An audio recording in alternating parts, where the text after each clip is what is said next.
Namoz o'qiganda niyatni og'zida qilsa bid'at bo'lamdi? Savol. Assalomu alaykum. Namoz o'qiganda niyatni og'zida qilsa bid'at bo'lamdi? Bu to'g'riliq bek ko'p odam talash tartish qilganini ko'raman. Menga to'g'ri javobini deb bergan bo'lsangiz. Javob. Va alaykum assalom va rahmatullohi va barakatuh. Barliq hamdu sana Janobi Allohga bo'lsin. Shundaqla payg'ambarimizga, oila tavobatlarga va uningga toki qiyomatgacha ergashganlarga durud salomlar bo'lsin.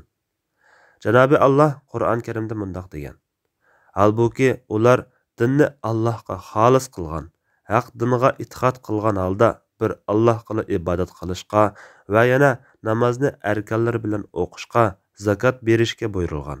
Ana shular to'g'ri dindidir. İxlas qalbning ishidir.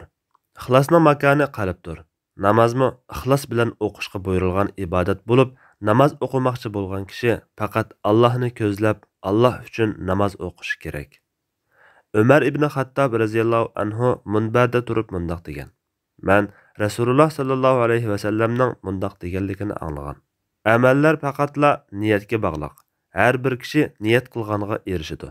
Qandaq bir odamning hijrati ozg'ina dunyoga erishish yoki bir ayolga nikohlanish bo'lsa, uning qilgan hijrati shuningga bo'ladi." Niyatning o'rni qalb bo'lg'achqa, dilida Allohga namoz o'qish niyati bo'lsa, namoz ixlos bilan o'qilgan bo'ladi. Namoz o'quvchining niyati farz va farzning qazosida bir yandan namoz o'qishdan iborat shu ishga qaratilsa, yana bir yandan shu namozning turini tayinlashga qaratilib, peshin, xubtan degandek muayyan bir namozni o'qishni niyat qilishi lozim bo'ladi. Imomga iqtido qilganda iqtido qilishni niyat qilishi lozim bo'ladi. Shundaqla 5 vaqt namoz oldi keynidagi sunnat namozlardimi ba'zi munosabatlarda o'qiladigan tarovih, kun tutilish namozidek nafl namozlardimi dilida qaysi namozligini muayyanlashtirish lozim. Ammo tahajjud namozidek mutlaq nafl namozlarda namoz o'qish niyati bo'lsa kifoya.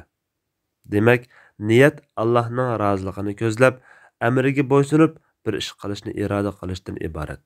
Undaq bo'lgan ekan, niyat tilning emas, dilning ishi. Barliq olimlar birdek namozning to'g'ri bo'lishi niyatga bog'liq, tilga bog'liq emas deb qaraydi. Namozga quloq qoqqanda takbir bilan tang ko'nglida niyat bo'lishi lozim.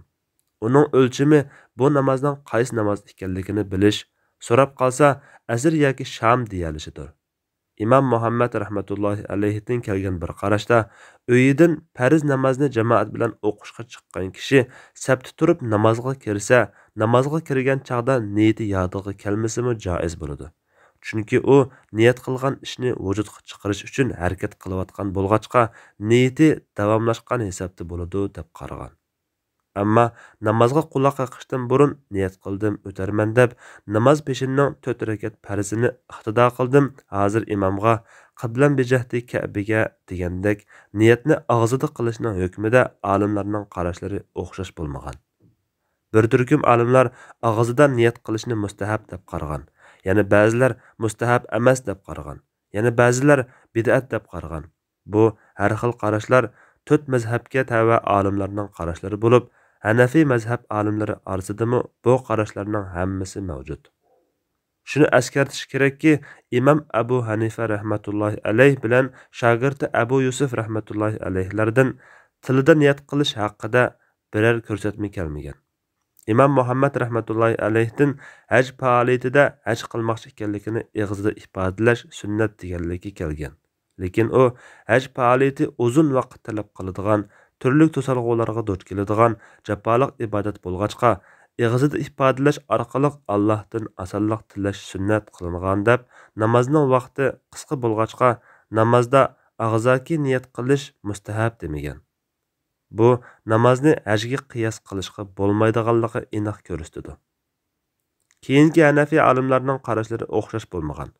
Ba'zilar mustahab, ba'zilar bid'at, ba'zilar joiz, ba'zilar makruh deb qaragan. Imom Malik rahmatullohi alayhidanmi ig'zida niyat qilish to'g'risida ko'rsatma kelmagan. Keyincha Maliki mazhab olimlari peshinning farzini niyat qildim degandek niyat mazmunidagi so'zlarni og'izda deyishi joiz. Bu joizlik afzalni tutmaganlik degan bo'ladi. Avzili og'zida demaslik. Chunki niyatning makoni qalbdir. Til bilan munosabati yo'q deb qaragan. Bu Maliki mazhabga vakillik qiladigan qarash bo'lib, Maliki mazhabdagi ba'zi olimlar og'zaki niyat qilish afzal deb qaragan. Malikiylar faqatla vasvasaga mubtalo bo'lgan kishiga nisbatan vasvasadan qutulish uchun niyatini tili bilan ifodalash mustahab deb qaragan. İmam Şafii rahmetullohi alayhining shogirdlarining ko'pchiligi qalbida niyat qilsa, og'zida demasimi bo'ladi deb qaragan. Bu Şafii mazhabga vakillik qiladigan qarash. Ba'zi olimlar og'zida deyish vojib deb qaragan bo'lsa-mu, bu mazhabda xato deb muayyanlashtirilgan. Hanbali mazhabdami qarash o'xshash emas. İmam Ahmad rahmetullohi alayh va ko'plagan muhaqqiq Hanbali olimlar og'zaki niyat qilish mustahab emas deb aniq aytgan bo'lsa-mu, keyincha Hanbali mazhabga vakillik qiladigan qarashda past ovozda niyat qilish mustahabdir. İmam Zarkashi keyingilarning ko'pchilikning nazarida mushu qarash tarjih qilingan degan. Bu qarash namoz bilan cheklanib qolmay, tahorat, namoz va tayammum qatorliq barliq ibodatlarda mustahab deb umumlashtirilgan. İmam İbn Taymiya rahmetullohi alayh qatorliq ba'zi olimlar bo'lsa, bid'at deb qaragan. Yuqorqi qarashlarni qilish yoki qilmaslik jihatdan ikkiga ixchamlaydigan bo'lsak, to'rt mazhabdan bir turkum olimlar og'izda niyat qilishni joiz yoki mustahab deb qaragan. Bular mundaq sabab ko'rsatgan. Birinchi, tili bilan dilini moslashtirgan holda niyat keltirish, diqqatni yig'ish, vasvasadan qutulish. Shu namozni boshqa namozlardan ayirish va niyatni ta'kidlash ibodat uchun foydali. Ibodatga foydali bo'lgan ish mustahab bo'ladi. Ikkinchi, haj bilan umriga talbiya aytish hadisda kelgan bo'lg'achqa namozni unuga qiyos qilish. Uchinchi, og'izda niyat qilish vojib deb qaragan olimlar bilan ixtilofni yo'qotish. Bid'at deb qaragan yana bir turkum olimlar mundaq dalil bayon qilgan. Namoz degan islom ummati kecha-kunduz qilib kelayotgan muhim ibodat turuqliq Rasululloh sallallohu alayhi va sallamdan namozga quloq qoqish oldida yo sahih yo ojiz bo'lsa-mu faloni namozni o'qiyman degan biror hadis kelmagan. Bundaq qilish dinda yo'lliq bo'ladigan bo'lsa, cho'qim musulmonlarga o'rgatgan bo'ladi. Sahoba va tabiinlardanmi bu to'g'rida bayon kelmagan. Balki Rasululloh sallallohu alayhi va sallamdan namozga turg'unida Allohu akbar deganligi rivoyat qilingan. Mu'tabar mujtahid imomlardanmi birarsimi og'izda niyat qilishni mustahab demagan. Til niyat makoni emas. Mustahablikka dalil yo'q. Shunga bu bid'at bo'ladi.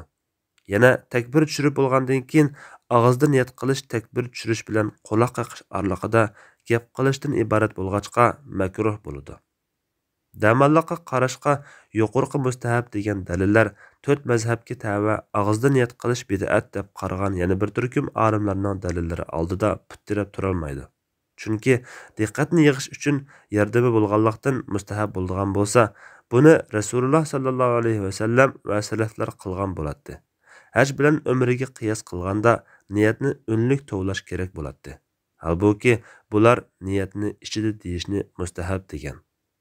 Shundaqdimi bu masala usul fiqhiga berib taqiladigan bo'lib, usul fiqhi olimlari Rasululloh sallallohu alayhi va sallamning biror ishni qilmay tark qilganligi qanday hukmni bildiradiganligi haqida izlanib, odat ishlarda mubohlik asli qoida. Ibodat Alloh va Rasulining bekitib berishiga bog'liq deyish orqali tark masalasida ibodat bilan odatni ayirib qaragan bo'lsa-mu, lekin ilgirkilar buni kengroq va inchikka tadqiq qilmay o'tib ketgan. İmam Zarkashi mundaq deydi. Ilgirki usul olimlari Rasululloh sallallohu alayhi va sallamning bir ishni qilmaganligining hukmida to'xtalmagan. Faqatla İmam İbn Daqiq al-Id, İmam İbn Taymiya, İmam İbn Qayyim, İmam Zarkashi, Shatibi va Shavkani qatorliq ulamolarning bu vaqtda u yerda ancha-muncha gap so'zlari bor. Ammo buningda ijmo bor yo'qligi haqida tafsiliy bayonlari yo'q. Shunga bu masalada birda qarashqa kelish yoki qarashlarni tafsiliy bayon qilish qiyinga tushadi.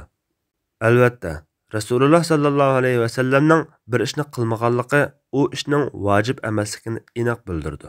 Ammo mubohlik yoki haromlik yoki mustahablik yoki makruhlikni bildirishi ehtimolliq bo'lib, bularning birarsini kuchlantiradigan, bir yoki bir qancha qarina topilsa, andin birini jazmlashtirgili yoki tarjih qilg'ili bo'ladi. Undaq bo'lmaganda, olimlar degandek dalil ehtimolliq bo'lsa, uni dalil qilish puttirab turolmaydi. İmam İbn Daqiq al-Id bu vaqtda mundaq deydi. Bir ishni qilmay tariq qilganlik u ishning cheklanganligini bildirmaydi.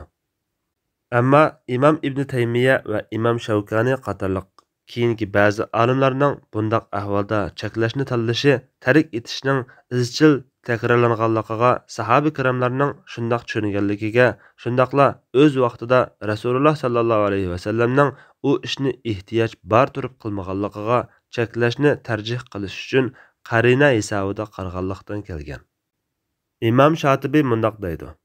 Allah va Allohning rasuli biror xos hukm haqida so'z qilmasa yoki vahiy zamonidan keyinmi o'xshashli bor bir ishni qilish qilmaslik haqida biror yangi buyruq qilmasa, bu shariatning shu ishni buningdan ortiq yoki kam qilmaslikni maqsad qilinganligini isbotlashda aniq dalilga o'xshashdir.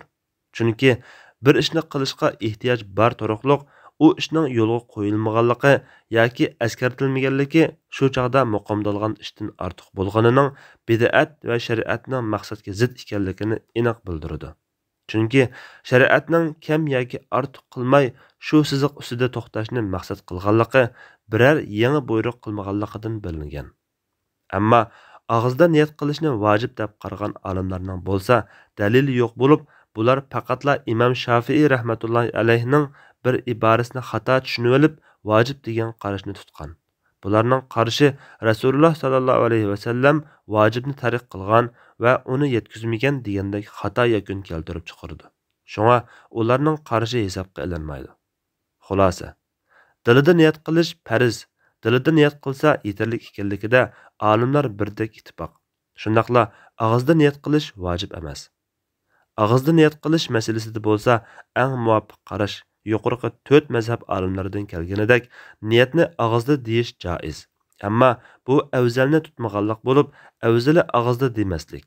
Chunki niyatning makoni qalbdir. Uning til bilan munosabati yo'qdir. Vallohu a'lam. 2014-11-25